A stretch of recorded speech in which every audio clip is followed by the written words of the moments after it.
झील मैंने से झील को विषय पदे कहवाक मुझे कन्या रूपे नारी सबुठी पाए आदर कन्या रूपे नारी सर्वप्रथम कन्या रूपे सबुरी आदर पाए बापा माँ परिवार समस्ते झील को खुशी पाती कहीं ना पानी ग्लास दे लुण टा आनिक दे लुगा खंडे दे झील मैंने आगभर बाहर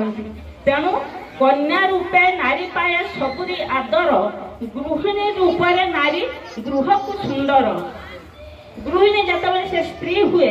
गोटे परिवार बिना स्त्री रे सुंदर हुए कि से परिवार संस्कार न थाए से परिवार रे सृष्टि भी आग को बढ़ी पारे ना तेणु गृहिणी रूपे नारी गृह को सुंदर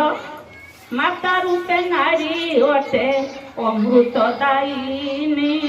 जिते से कन्याटी माँ हो जाए से पुणी बक्ष चिरी अमृत पान कराए आ नारी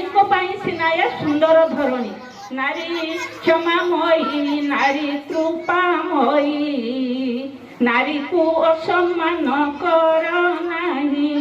यही कथा सर्वप्रथमे परिवार बापा माँ जानिबा दरकार